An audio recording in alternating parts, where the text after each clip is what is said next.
your voice, Father. In the name of Jesus Christ, I command you to leave this body!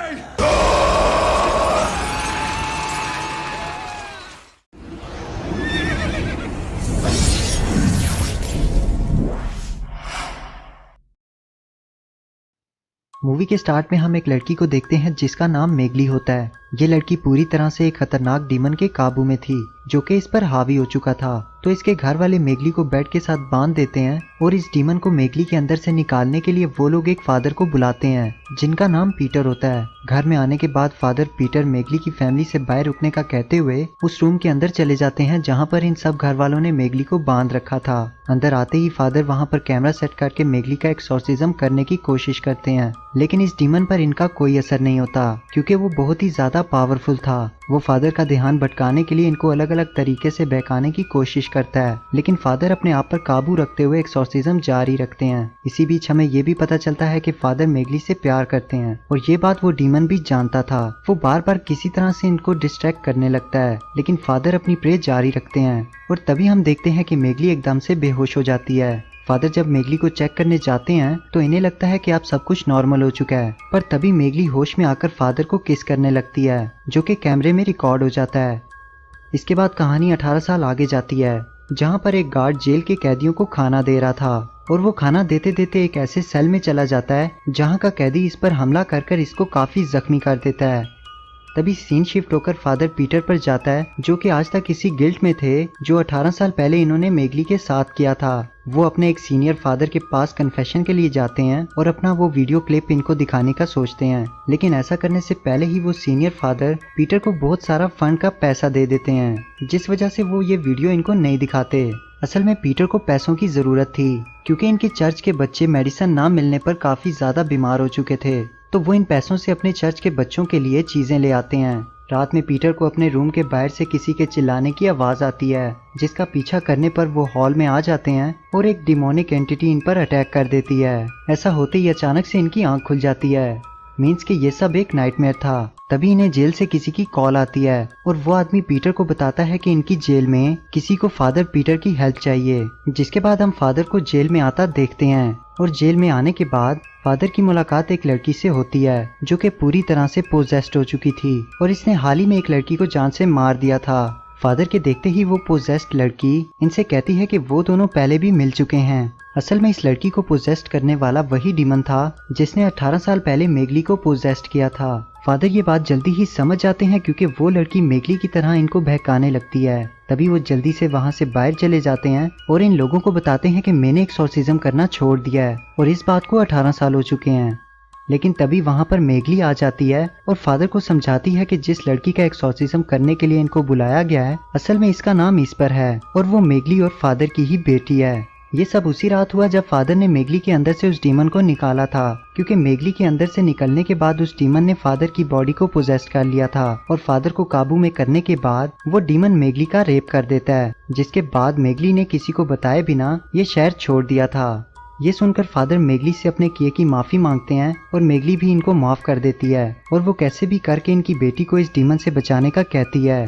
जिसके बाद Peter father Michael से इनकी help लेने जाता है और वो इनको सब कुछ बताता है, लेकिन इनसे ये नहीं कहता कि वो लड़की इसकी बेटी है और रिकॉर्डर को भी जला देता है। यहाँ दूसरी तरफ चर्च में सिस्टर प्रे कर रही होती है, तभी इसको एक अजीब सी आवाज सुनाई देती है और सिस्टर के चेक करने पर इसे फ्लोर पर खून गिरा हुआ दिखाई देता है, जिसको देखकर वो एकदम घबरा जाती है। लेकिन तभी एक डीमन वहाँ पर आकर इसको पोजेस्ट कर लेता है और वो इन बच्चों के रूम में जाकर मेगली को जान से मारने की कोशिश करती है, लेकिन ऐसा करने से पहले ही पीटर और फादर माइकल वहाँ पर आ जाते हैं और आकर इस सिस्टर के अंदर से इस डीमन को निकाल देते हैं। जिसके बाद वो पूरी तैयारी के साथ जेल में जाते हैं और वहाँ के स्टाफ को बाहर निकाल देते हैं। तभी एक डॉक्टर दिखाया जाता है जो कि इस काम में इनकी हेल्प कर रहा था। दोनों के अंदर आने के बाद एकदम से लाइट ऑफ हो जाती है और तभी डॉक्टर को एक डेड बॉडी दिखाई देती है जो कि काफी बुरी हालत में थी। वो डॉक्टर डर के चिल्लाते हुए फादर को आवाज देता है, लेकिन अचानक से वहाँ पर इस पर आ जाती है और इस डॉक्टर पर अटैक करके इसको जान से मार देती है। डॉक्टर की आवाज़ सुनकर जब दोनों फादर वहां पर आते हैं तो वो देखते हैं कि डॉक्टर बहुत ही बुरी हालत में था। तभी अचानक से ढेर सारे डीमन आ जाते हैं जिनको इस्पर के अंदर के डीमन ने पोजेस्ट कर लिया था। दोनों इन सभी को वहां से भगाने की कोशिश करते हैं, लेकिन हम देख पाते हैं कि फादर माइकल के मंत्र पढ़ने पर वो डीमन काफी कमजोर हो जाते हैं। लेकिन दूसरी तरफ फादर पीटर के मंत्र का असर इन पर बिल्कुल भी नहीं हो रहा था और वो अपनी जान बचाने के लिए जेल के किचन में जाकर छुप जाते हैं। फादर माइकल पीटर पर गुस्सा करने लगते हैं और इससे पूछते हैं कि तुमने आखिर कौन सा ऐसा काम किया है जिस वजह से इन डीमन पर इसकी प्रे का असर नहीं हुआ। जिसके बाद फादर पीटर अपनी 18 साल पुरानी उसी गलती के बारे में बताते हैं और ये सुनकर फादर माइकल एकदम से शॉक हो जाते हैं। तभी कुछ डीमन आकर इन पर अटैक करते हैं जिसमें फादर माइकल बहुत ही ज्यादा जख्मी हो जाते हैं और वो मरते मरते पीटर को इस डीमन के साथ कोई भी डील ना करने का कहते हैं, क्योंकि ऐसा करने से वो डीमन फिर से पीटर पर हावी हो जाएगा। ये कहते ही फादर माइकल मारे जाते हैं। जिसके बाद पीटर वहां से निकलकर एक दूसरे कमरे में जाता है और खुद को बांधकर एक वीडियो रिकॉर्ड करने लगता है जिसमें वो अपनी उसी गलती का कन्फेशन करता है और अपने सीनियर फादर को सेंड कर देता है। जिसके बाद वो वापस से बाहर आता है और इस बार इसके सारे मंत्र काम करने लगे थे क्योंकि गॉड ने इसको माफ करके इसकी पावर्स वापस कर दी थी। लेकिन तभी इस पर पीछे से आकर इनको बेहोश कर देती है।